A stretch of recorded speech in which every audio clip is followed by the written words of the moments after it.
Bismillahirrahmanirrahim. Assalamualaikum warahmatullahi wabarakatuh. Innal hamdalillah wassalatu wassalamu ala Rasulillah wa ala alihi wa ashabihi wa man walah. Asyhadu an la ilaha illallah wahdahu la syarikalah. Asyhadu anna Muhammadan abduhu wa rasuluhu la nabiyya wa la rasula ba'dah. Allahumma la sahla illa ma ja'altahu sahla wa anta in syi'ta taj'alul hazana sahla. Rabbi shrah li sadri wa yassir li amri wa hlul 'uqdatan min lisani yafqahu qawli. Allahumma la taj'al musibatana fi dinina wa la taj'alid dunya akbara hammina wa la mablagha ilmina.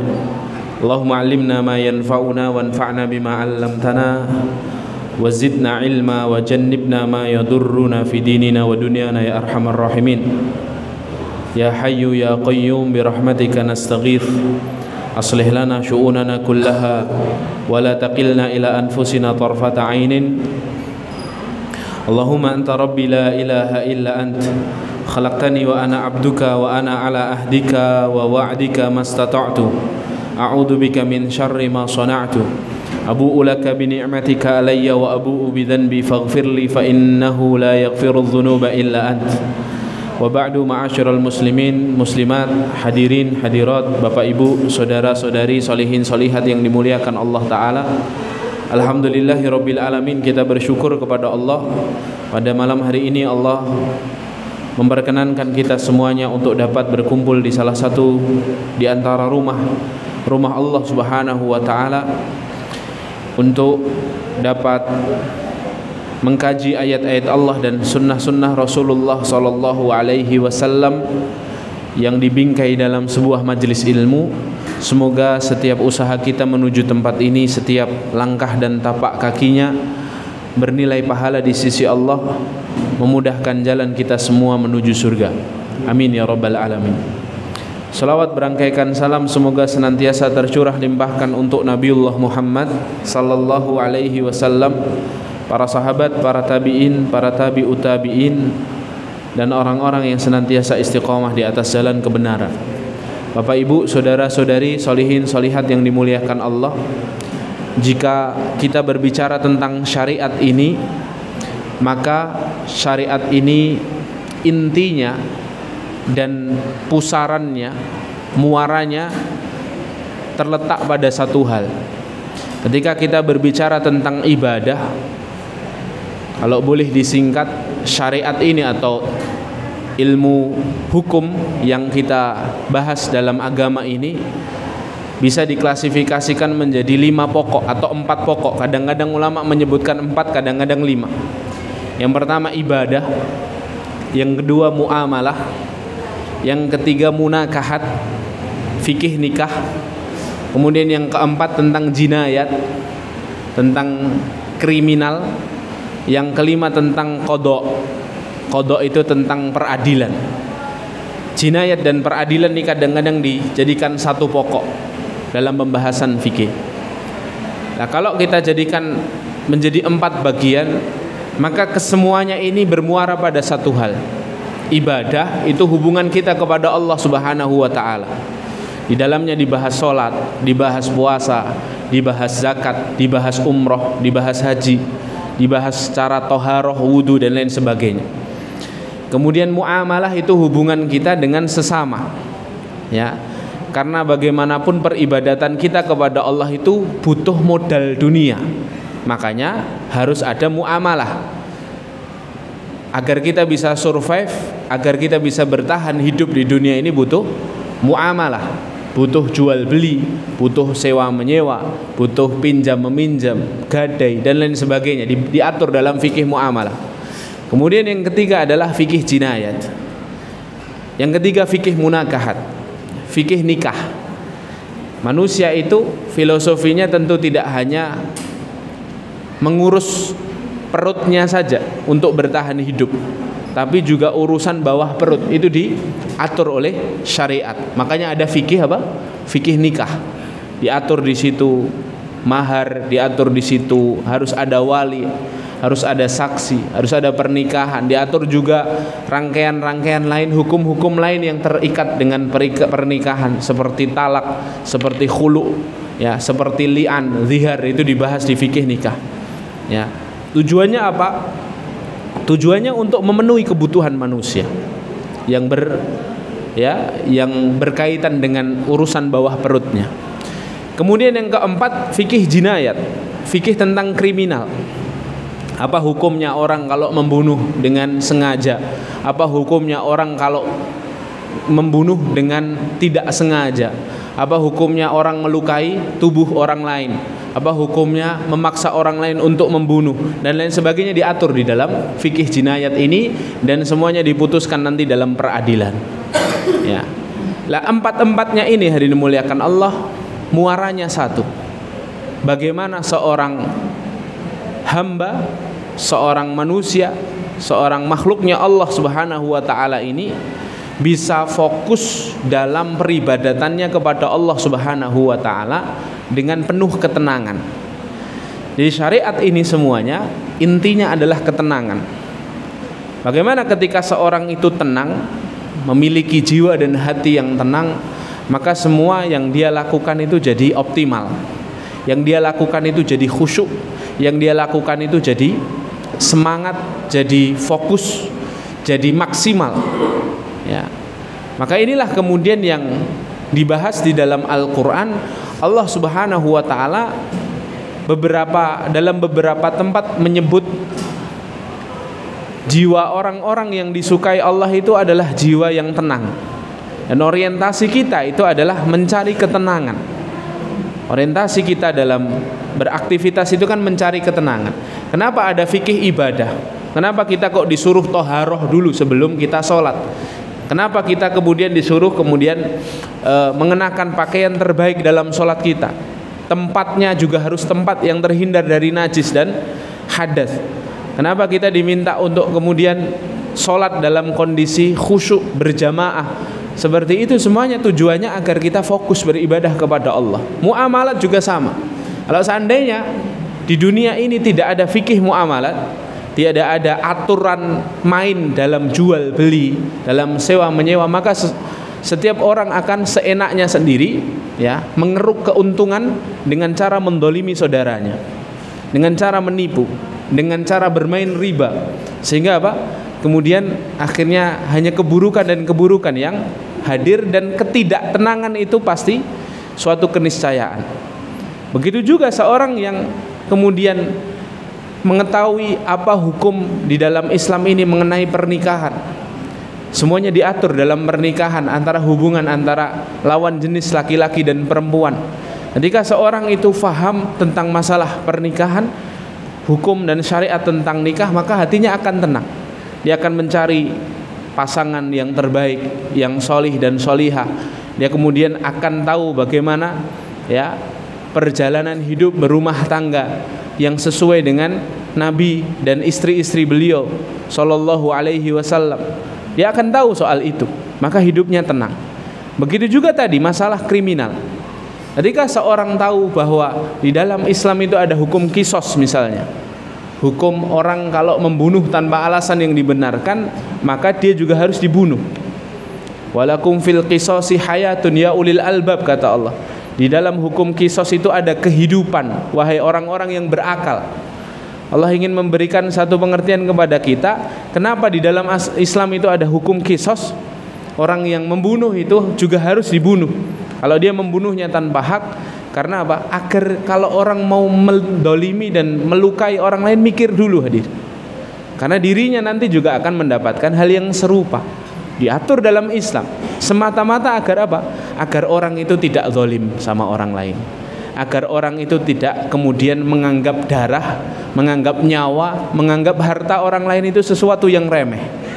Sehingga terus akhirnya kehidupan dalam nuansa Islami itu betul-betul menenangkan dan mendamaikan hadir. Tidak banyak bersengketa dengan orang lain, tidak banyak cari masalah, tidak kemudian mudah menjatuhkan kehormatan. Kenapa?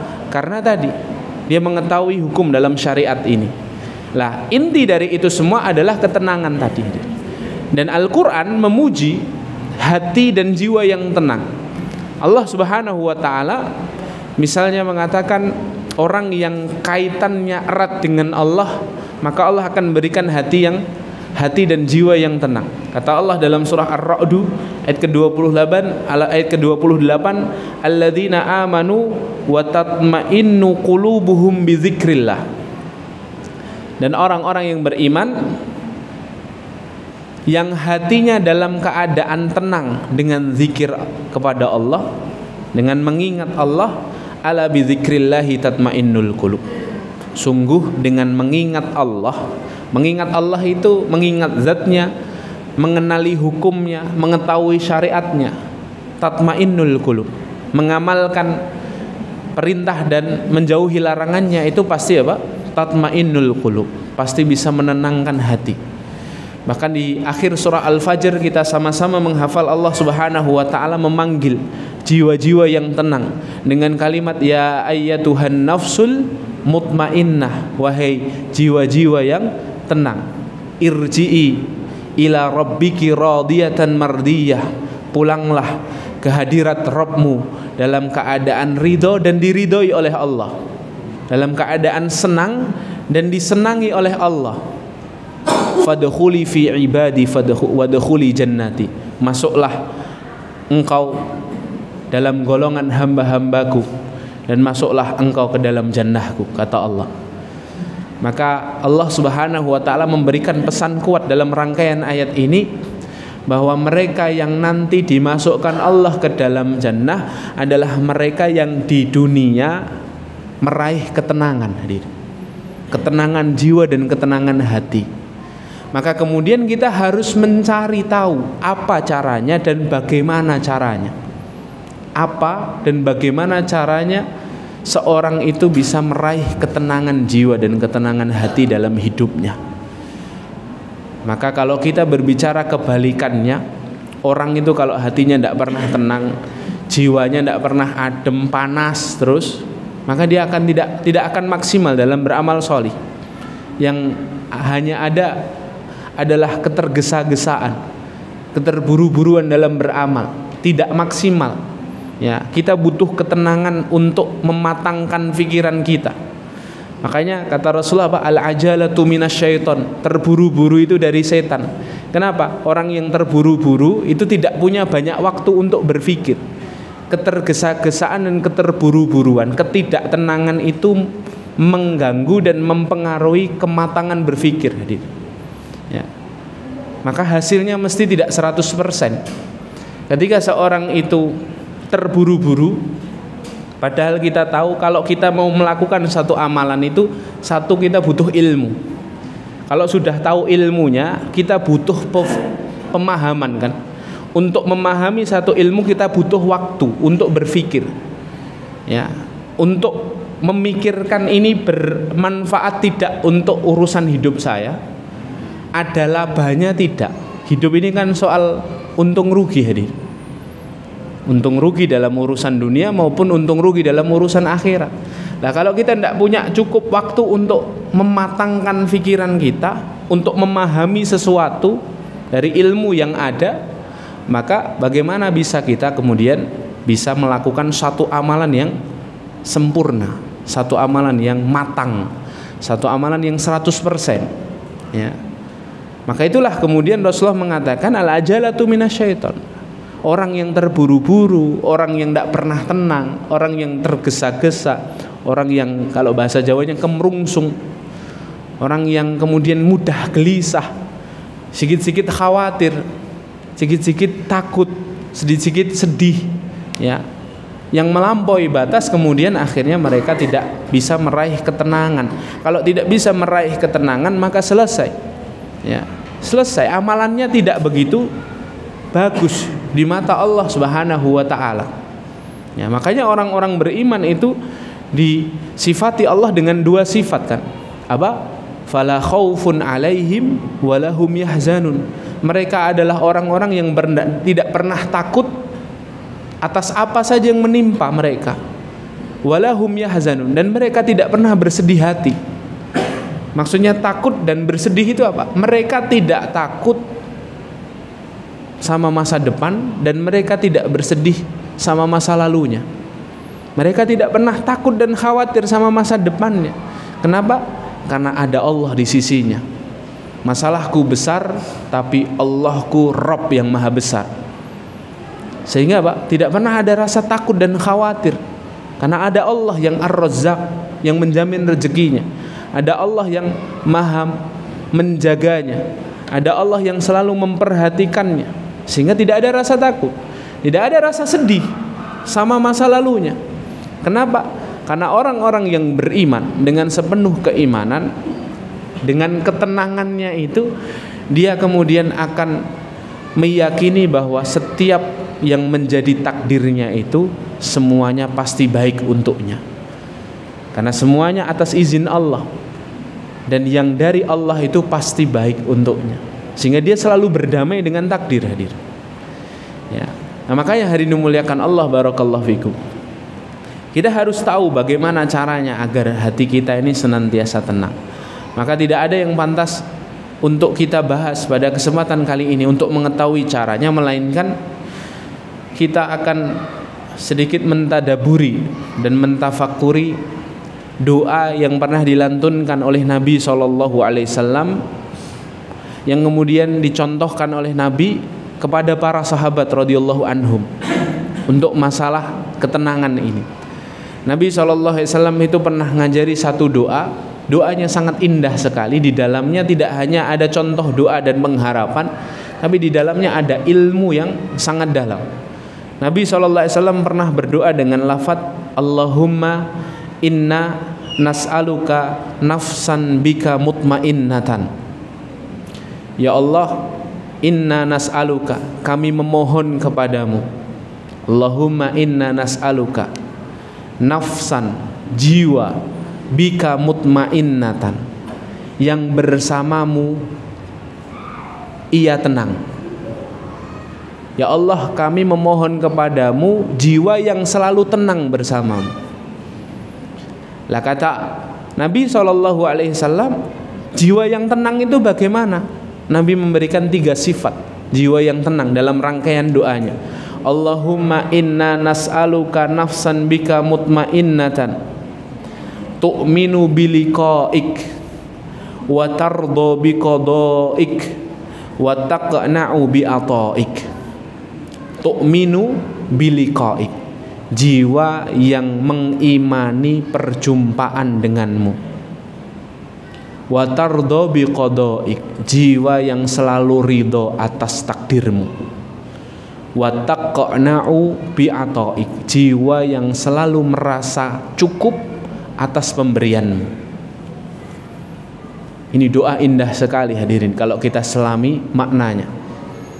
Seakan-akan Rasulullah SAW itu ingin mengajak kita untuk meraih satu ketenangan jiwa dan hati, maka penuhi 3 hal ini. Jiwa yang tenang itu sifatnya 3. 1, tu'minu biliqa'ik, selalu dan senantiasa mengimani, percaya pada perjumpaan kepada Allah Subhanahu wa taala. Bahwa kita ini semuanya harus yakin seyakin-yakinnya bahwa nanti kita akan berjumpa dengan Allah Subhanahu wa taala. Maka jiwa yang tenang, hati yang tenang itu memiliki ciri apa? Dia selalu ingat bahwa dia nanti akan pulang, hadir. Dia selalu ingat bahwa nanti dia akan bertemu, mempertanggungjawabkan apa yang dia kerjakan selama di dunia di hadapan Allah Subhanahu wa taala. Jiwa yang tahu tujuan hidupnya, ya. Makanya ketika jiwa kita ini selalu ingat sama Allah, nanti akan ada hari perjumpaan, akan ada hari akhirat, akan ada pertanggungjawaban bahwa tujuan hidup kita itu bukan selama-lamanya di dunia, tapi nanti kita akan kembali ke hadirat Allah Subhanahu wa taala. Maka jiwa-jiwa yang mengenali tujuan hidupnya, dia akan tenang ketika berada di perjalanan, hadir. Dia akan tenang. Kenapa tenang? Ya, karena dia tahu tujuan hidupnya itu siapa. tujuan hidupnya itu kemana. Ya, seperti kalau kita misalkan ya para pendaki gunung itu ya. Para pendaki gunung, ada enggak nih di sini para pendaki gunung yang sudah menaklukkan banyak gunung? Ini kayaknya depan ini pendaki gunung ya. Dulu saya masa muda itu ya daki gunung Mas, tapi setelah menikah bakat saya hilang karena tidak boleh sama istri gitu ya. Semeru, Slamet, Sindoro, Sumbing, Merapi, Merbabu, Ciremai, Gunung Gede, itu semuanya sudah pernah saya. Cuman sebelum menikah. Setelah menikah baru sekali tok Merapi. Itu pun izinnya lama itu. Keluar izinnya lama ya. Setelah itu belum pernah lagi. Para pendaki gunung itu hadirin dimuliakan Allah, ya, mereka tahu perjalanan untuk mencapai puncak itu sangat terjal, hadirin. Kadang ditempuh 5 jam, kadang ditempuh 7 jam, kadang harus ngelewatin batu-batu yang terjal, kadang kalau hujan itu jadi lumpur, kehujanan, kadang harus makan apa adanya, kadang-kadang ada binatang buas, ya. Kadang-kadang kalau kita naik ke Semeru itu, kalau sudah mau sampai ke Mahameru puncak itu hadirin, naik 3 langkah turunnya 2 langkah hadirin, karena puncaknya itu pasir ya. Jadi hitungannya naik 3 turun 2, merosotnya 2 ya. Jadi naiknya ke puncak dari bawah ke atas itu setelah perjalanan sehari masih ada 7 jam. Naiknya 7 jam, turunnya nanti cuman 1 jam hadirin ya. Kenapa? Turunnya merosot aja dan tidak bakal jatuh, kakinya itu nancep di pasir ya.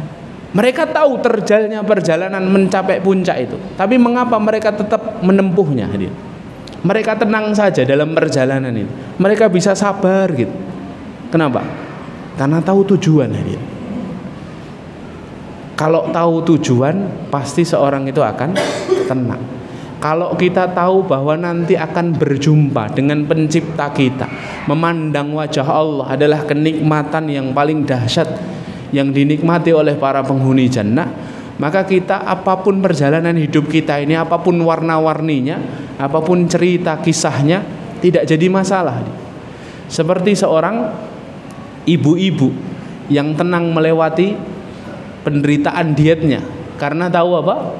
Karena tahu tujuannya langsing ya. Seorang perempuan itu kalau pingin diet, apapun dia akan lakukan agar dia dapat tujuannya. Kenapa? Karena dia tahu tujuan. Makanya apapun yang menjadi penderitaannya, dia akan kerjakan secara tenang. Apapun resikonya dia hadapi hadirin. Sebaliknya ya, orang-orang yang kemudian dalam perjalanannya itu mudah sedih, mudah stres, mudah kecewa ya, bisa jadi karena tidak tahu tujuan hidupnya. Orang itu kalau tahu tujuan hidup, pasti dia akan tenang, pasti dia akan gigih, pasti dia akan mencoba bersabar ya. Dan kalau dalam kondisi nikmat, dia tahu tujuan hidupnya itu masih panjang, dia tidak akan terlalu jumawa. Maka orang-orang beriman itu ketika dikasih nikmat, dia biasa saja, tetap berusaha bersyukur ya, tidak kemudian jadi angkuh, tidak kemudian lupa daratan. Kenapa? Karena perjalanan masih panjang, dan setiap apa yang dia dapatkan itu dari kenikmatan nanti akan ditanya oleh Allah Subhanahu wa ta'ala ya. Ketika dia mendapatkan kesedihan, kesulitan, penderitaan, dia pun akan bersabar karena dia tahu ini semuanya pasti harus ditempuh untuk berjumpa dengan kekasihnya Allah Subhanahu wa ta'ala ya. Makanya hari ini dimuliakan Allah, pastikan setiap aktivitas kita itu ya, orientasinya adalah tujuan kita. Tujuan kita adalah bertemu Allah Subhanahu wa ta'ala, berjumpa dengan Allah Subhanahu wa ta'ala. Makanya kalau aktivitas kita itu salah orientasi, biasanya gampang sedih ya. Orang itu kalau menjadikan selain Allah pusat perhatiannya ya, pasti mudah kecewa pasti mudah menderita, pasti mudah sakit hati, mudah patah hati. Kenapa? Karena manusia dijadikan tujuannya. Orang itu kalau beraktivitas, beramal, beribadah untuk manusia, pasti suatu hari dia kecewa. Karena manusia itu ada batasnya. Manusia itu tidak mungkin muji kita terus. Manusia itu kemudian tidak mungkin memperhatikan kita terus, ya. Kenapa? Karena mereka terbatas. Adapun Allah, wa huwa ma'akum aina ma kuntum, kata Allah. Dan Dia bersama kalian di mana saja kalian berada. Allah itu tidak pernah capek, ngurus kita tidak pernah capek, merhatiin kita tidak pernah capek, membalas setiap amalan kita tidak pernah capek. Kulla yaumin huwa fi sya'an, kata Allah dalam surah Ar-Rahman. Setiap hari Allah fi sya'nin, ya, dalam kesibukannya mengurus hambanya. Innallaha la yamallu hatta tamallu, dalam sebuah hadis riwayat Muslim. Sesungguhnya Allah tidak pernah bosan sampai kalian sendiri yang bosan dengan amalan kalian. Allah tidak pernah bosan membalas setiap amalan kita. Jadi kalau pingin kita ini selalu diberi ketenangan, ketabahan, kelembutan hati, ya, kedamaian hati, cara pertamanya adalah tu'minu biliqa'i, tahu tujuan, hadirin. Tahu tujuan. Kalau tujuannya bergeser, segera diluruskan lagi, hadirin. Karena kalau sudah bergeser, takutnya nanti kita berhenti di tengah jalan, hadirin. Putus asa di tengah jalan, ya, disorientasi, kehilangan orientasi. Tujuan awalnya apa? Harus diluruskan kembali. Tujuan awalnya adalah semua amalan kita, semua ibadah kita itu kita jadikan Allah sebagai tujuannya. Hadirin muliakan Allah. Kemudian hadirin muliakan Allah, ya. Yang kedua adalah watardo biqada'i. Hati dan jiwa yang tenang itu adalah hati yang selalu berusaha ridho atas takdir dari Allah Subhanahu wa taala. Ya, atas ketentuan Allah. Mereka-mereka yang diberikan ketenangan dalam kehidupannya adalah mereka-mereka yang bisa menerima apapun yang menimpa dirinya dalam kehidupannya. Ya. Jadi kita ini harus mencontoh para salafus salih ketika mereka radhiyallahu anhum wa rahimahumullah, ya, menghadapi takdir, menghadapi takdir. Ya, dalam sebuah perkataannya sahabat Ali radhiyallahu anhu pernah berkata, memberikan satu contoh bahwa mereka ini orang-orang yang tenang dalam takdir, hadirin. Sahabat Ali itu pernah berkata demikian, jika aku berdoa kepada Allah, doaku dikabulkan, aku bahagia. Tapi jika doaku tidak dikabulkan, aku lebih bahagia, kata sahabat Ali radhiyallahu anhu. Kenapa lebih bahagia? Karena yang pertama adalah pilihanku, ya. Adapun yang kedua adalah pilihannya Allah. Kalau pilihannya Allah, pastilah itu yang terbaik untukku, kata sahabat Ali. Beda sama kita, ya. Kalau kita doa dikabulkan, senang. Kalau tidak dikabulkan, sedih. Kadang-kadang kita mengumpat keadaan, kadang-kadang kita suudzon sama Allah. Padahal kalau tidak dikabulkan berarti itu pilihannya Allah. Justru kalau dikabulkan itu masih ada peluang itu pilihan kita. Dan kalau pilihan kita pribadi belum tentu baik menurut Allah. Tapi kalau sudah pilihannya Allah, itu pasti yang terbaik untuk kita. Kata para ulama apa? Al khairu khiratullah. Yang terbaik itu pasti pilihannya Allah.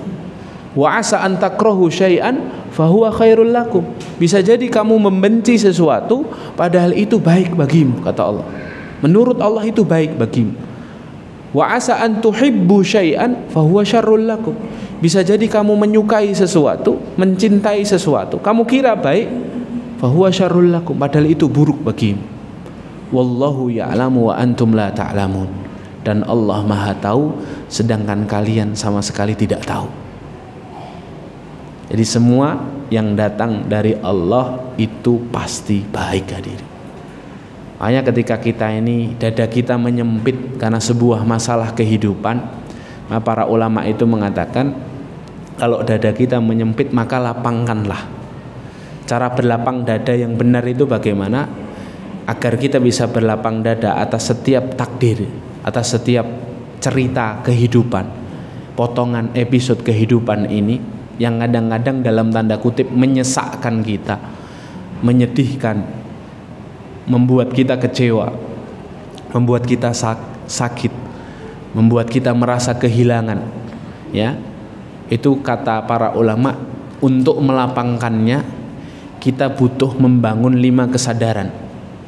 5 kesadaran ini penting sekali. Yang pertama, sadarilah bahwa semuanya terjadi itu atas izin Allah. Semua terjadi atas izin Allah. Kesedihan, kekecewaan, kehilangan, kezaliman yang menimpa kita, itu semuanya terjadi atas izin Allah, atas sepengetahuan Allah. Ya, jadi kalau atas sepengetahuan Allah, maka kita juga harus membangun kesadaran yang kedua. Kalau semuanya terjadi atas izin Allah, pasti yang dari Allah itu pasti baik untuk kita. Harus kita bangun kesadaran bahwa semua kalau datang dari Allah pasti baik untuk kita. Al khairu khiratullah, yang terbaik pasti pilihannya Allah. Kemudian yang ketiga, ya, sadarilah, bangunlah kesadaran bahwa dalam setiap kesedihan, masalah hidup, ketidaktenangan, kekhawatiran, kadang-kadang kekecewaan, patah hati, kehilangan, sadarilah bahwa semua yang hadir dalam hidup kita, dari masalah-masalah hidup kita ini, sadarilah bahwa semuanya tertakar, hadirin. Semuanya sudah ditakar sama Allah. Ya. Jadi tidak ada yang tertukar, hadirin. Semuanya tertakar. Semuanya tertakar, tidak ada yang tertukar. La yukallifullahu nafsan illa wus'aha. Allah tidak membebani seseorang di luar batas kemampuannya. Allah tidak pernah salah pundak, hadirin, memberikan beban kepada kita. Ya. Jadi jangan lagi kita berkata, ya Allah kenapa harus saya, ya Allah yang mengalami ini. Karena mudah bagi Allah untuk menjawabnya. Karena kamu yang mampu, orang lain tidak mampu, hadirin. Sama halnya ketika kita kadang kala komentar, ya, iba kepada orang yang menderita itu loh. Oh, mesake sekali ya, suaminya meninggal, anaknya banyak, masih pada sekolah semua. Kadang-kadang kita mesake sama orang kan, ketika orang lain dapat musibah. Kenapa kita mesake? Karena kita bukan dia, hadirin. Sehingga kita merasa tidak mampu. Dia mampu, hadirin. Ya walaupun nangis itu kan manusiawi, sedih itu manusiawi, tapi dia bisa melaluinya, hadirin. Kenapa? Karena memang bebannya diberikan di pundaknya, bukan di pundak kita, hadirin. Kalau kita jadi dia mungkin tidak mampu. Karena memang bukan takaran kita, hadirin. Makanya jangan gampang kemudian meletakkan definisi bahagia itu dengan definisi orang lain. Kadang-kadang kan kita gitu ya, wah enak banget ya hidupnya, jadi orang kaya, duitnya banyak, bisa sedekah terus. Lah saya uang pas-pasan, sedekahnya kapan? Ya itu jawabannya, ya itu, hadir. Kenapa kok kita melihat dia itu enak hidupnya? Karena memang kita ini tidak bakat jadi kaya, hadir. Kalau jadi kaya belum tentu sehebat dia. Ya toh. Kalau sekarang kita punya uang 100.000, sedekah 10.000 mampu tidak? Insya Allah mampu. Tapi kalau besok qadarullah kita dijadikan Allah kaya raya, dikasih uang 10 miliar, besok langsung kaya mendadak. Sedekah 1 miliar mampu tidak? Sama-sama 10%. Ya. Wah, sik Ustaz, nek 1 miliar mikir-mikir dulu. Ya memang karena mentalnya bukan mental orang kaya. Gitu. Lah sama kalau hari ini Allah berikan kita harta yang lebih, jangan kemudian kita meri sama yang hidupnya biasa saja. Kadang-kadang ya ada loh Pak, orang kaya itu pusing dengan hartanya, pusing dengan perusahaannya, pusing dengan karyawannya. Kemudian melihat orang yang hidupnya simpel itu kemudian meri, wah enak ya uripe, suami istri, anak loro ning ngendi ini cuma numpak motor, omahe biasa minimalis, amanahnya ndak banyak. Kita ini pusing ya. Coba kalau dia besok tiba-tiba jadi orang biasa gitu, kuat nggak? Nggak kuat, ya. Karena semuanya sudah tertakar, nggak mungkin tertukar, ya. Jadi kesadaran yang ketiga itu apa? Biar kita ini lapang dadanya ketika sempit dada kita ini, ya sadarilah bahwa semuanya itu sudah tertakar, sudah terukur, tidak akan tertukar, ya. Sehingga apapun yang menjadi cerita hidup kita pasti mampu kita lewati. Hanya butuh sedikit kesabaran, hanya butuh sedikit husnudzon kepada Allah, hanya sedikit butuh rasa qanaah. Kadang-kadang begitu saja pasti bisa dilewati. Wong Allah berjanji kan, fa inna ma'al usri yusra. Di dalam setiap satu kesulitan ada banyak kemudahan. Al-usru pakai alif lam itu ma'rifah. Kalau dalam bahasa Arab itu ma'rifah. Ma'rifah itu definitif, satu tok. Ya. Kalau yusra pakai nakirah, nggak pakai alif lam. Itu undefinitif. Banyak. Allah sampai ulang ayatnya dua kali berturut-turut kan, fa inna ma'al usri yusra, inna ma'al usri yusra. Dan ayatnya soal ayat melapangkan dada kan, al-insirah kan, alam nasrah laka sadrak, bukankah kami yang melepangkan dadamu wahai Muhammad. Ya, begitu hadirin. Yang ketiga.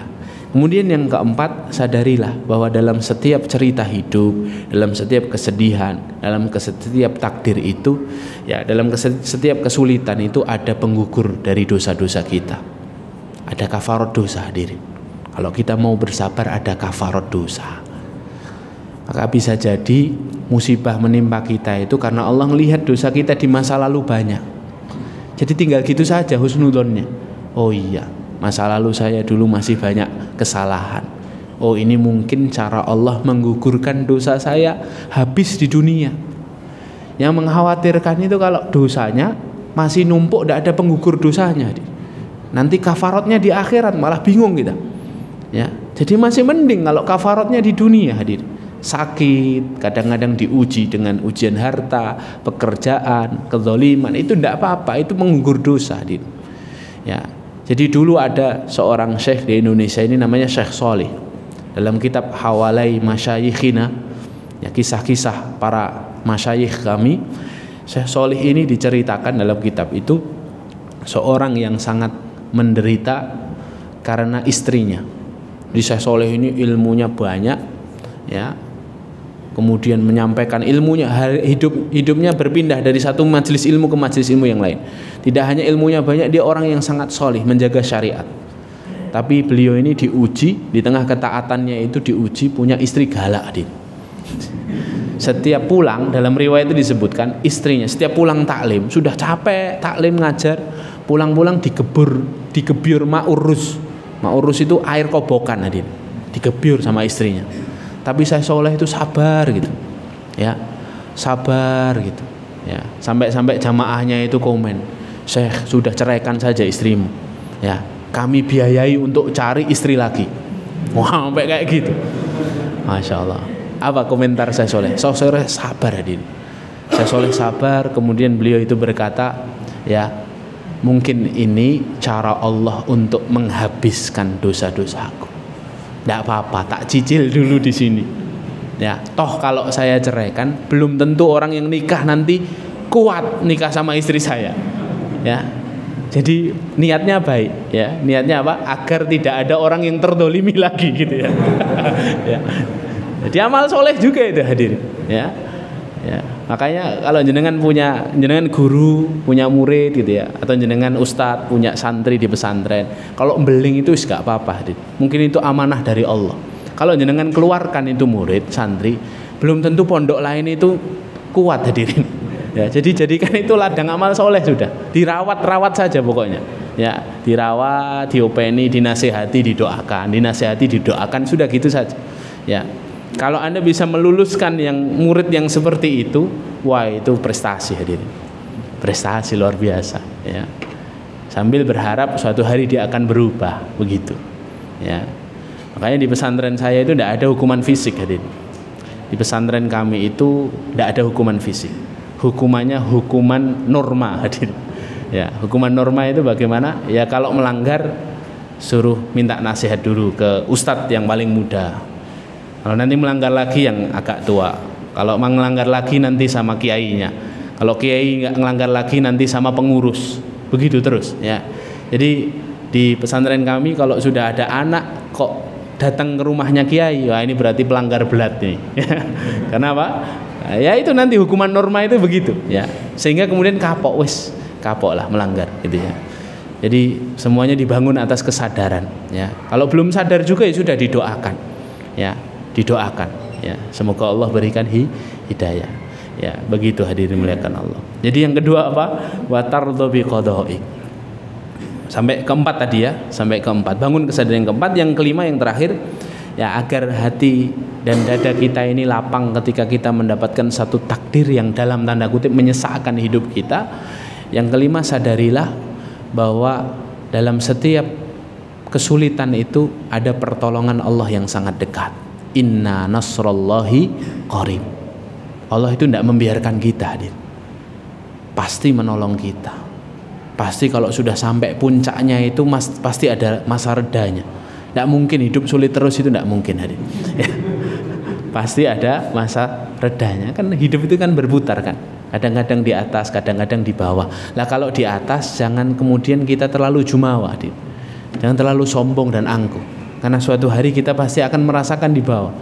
Yang di bawah jangan terlalu bersedih hadir.